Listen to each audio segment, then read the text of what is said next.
And there you have it. The newest release of the college football playoff rankings are ours. As we always say at every single Rankings Reaction show, they're ours to critique, unpack, and just kind of circle up and talk about how we feel about them. Because the way that it feels to me, based on this most recent release of the rankings, feels like the committee watched ball this weekend and it paired the eye test with the resume appropriately.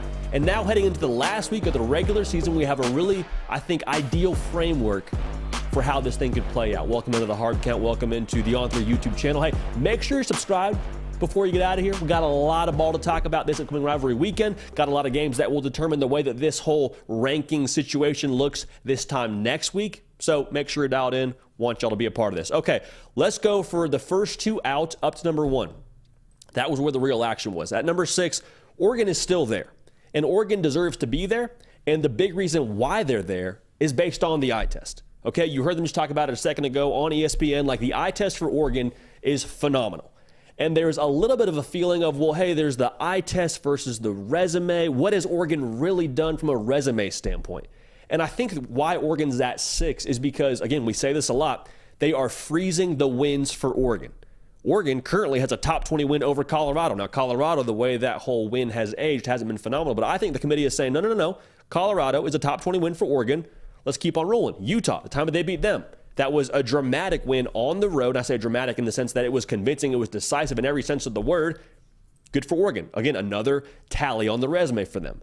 Now, the loss, the reason why they're at 6 and not at 4, we all understand this. It's the Washington game. I say this a lot whenever we talk about these rankings. Like, Oregon is that prize fighter just in the dojo right now, getting after it on the bag, doing the reps that they have to do to eventually earn their shot at a title fight. And that will obviously be a big thing this weekend as they play Oregon State. Even if Oregon beats Oregon State this upcoming weekend, if chalk holds, they will still be at 6. They will not move up until they beat Washington, if they beat Washington, in the Pac-12 title game. Now, to do that, they got to beat Oregon State this weekend. That would be a nice feather in the cap should they beat Oregon State. But even with that being said, Oregon at 6, I don't think anybody is too upset with that. Just so we're all on the same page there. Now, here was the big move. And I want to make sure we're clear about this. Florida State being at 5 has nothing to do with Jordan Travis being hurt. The entire college football world just kind of took a second, and I think we all sort of were just heartbroken together seeing number 13 go down. It was a gruesome injury. You hated that, but that's not why they dropped a spot. The reason why I think Florida State's at 5 isn't them being dropped. I think it's Washington passing them. We'll talk about Washington here in a second, but I just want to reassure everyone at Florida State. You can still and will make the playoff if you run the table, if you win the ACC, and you're undefeated. Like, period, mic drop, the end. There is nothing about Florida State from an eye test perspective or from a resume perspective. If they were to go undefeated, that would leave them out. Okay, so Florida State very clearly controls their own destiny. If you're 5 next week, no worries. If you're 4 next week, great. Doesn't matter until you win the ACC with no losses. So Florida State at 5, I think that's accurate, not because of what Florida State didn't do, but because of what Washington did to get to number 4. And we all agree now. The resume with Washington is undeniable.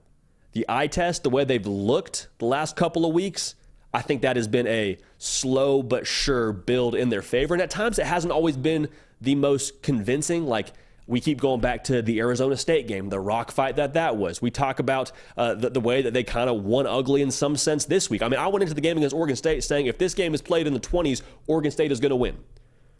Even so, Washington, on the road, raucous environment, in a rainy game, which makes it hard to throw the football. A game played in the 20s, beat a top 15 Oregon State football team at that point in time. So the resume now, that was their 4th ranked win if you're freezing these wins. I think good for Washington. I think good for the committee, saying, you know what? We respect the resume, but the eye test paired with the resume, we're going to kind of mix those things together right now. I think Washington, if you had them at 4 last week, I wouldn't have had any issue with that. I think they are that good. But them being at 4 this week, never too late to do the right thing. Same thing with Florida State as is true with Washington. If they go undefeated, clearly they will be in the college football playoff. So here's where it gets interesting now. And not so much from where they sit this week, because I think we all kind of expected this top 3. For Michigan, there was no reason to drop them, obviously. I mean, they didn't play their best football against Maryland. I was more impressed in the sense that they were able to still find a way to muster out a win without having their best day offensively and having some things in the pass game go awry defensively as well. So They're at 3. Ohio State's at 2. It doesn't matter if you put Ohio State at 4 or Ohio State at 1 or Michigan at 4 or Michigan at 2. It didn't matter because we all understand now. It comes down to this game this weekend in Ann Arbor, Michigan.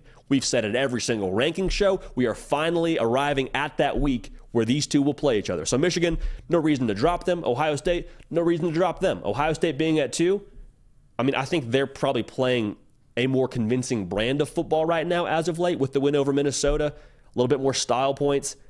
It's funny to talk about resume and style points with both those teams because it won't matter. As long as you're undefeated and you win the Big Ten, you're going to be in the conference, or you're going to be in the college football playoff as a conference champion. So same thing with Michigan is true about Ohio State. Those two teams very much so are in control of their own destiny. And Ohio State, if they win this weekend in Ann Arbor, that would, I think, do a lot for the Ryan Day approval rating. I think it would do a lot for the Kyle McCord belief train. It could probably do a lot for the Marvin Harrison Jr. Heisman campaign. And all those things are nice. When it comes to these rankings, there was no reason to move either of them, just so we're on the same page. Now for Georgia, no reason to drop them either. No reason to move them either. Number 1 in the country for a reason. And I think the eye test is, again, why they're at number 1. If you wanted to really argue about resumes, you could probably make a case for Ohio State with those 2 top 10 wins and getting one of those on the road. Georgia going on the road and beating a ranked Tennessee team last week, I think probably bolstered the resume a little bit. But even if they won that game by 3 points, what we've seen Georgia be the entirety of this season, the entire body of work for them, the thing I say with Georgia is I don't see a whole lot of weaknesses. I don't see one specific area against Georgia where you're like, hey, if you attack this part of their defense, this part of their offense, then you have a chance. I'm not saying it doesn't exist. I'm saying they've done a really tremendous job to, hide it from the rest of the country to this point. You'd say, hey, the Auburn game, they played them kind of close. Yeah, maybe so, but that issue in that game was them setting the edge. They've done a tremendous job setting the edge the last couple of weeks. Carson Beck continues to elevate.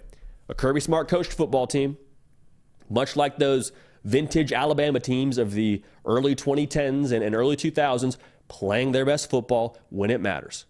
So to have that focus, to be playing their best ball, and to now be sitting where they're sitting and be undefeated heading into the rivalry weekend and then SEC title game, I think it's scary for the rest of college football, and we say that a lot on this show. So to recap it for you here, the top 6, I think they're right, was the committee this weekend. We got Oregon at 6, Florida State at 5, not because they got dropped, because they got passed.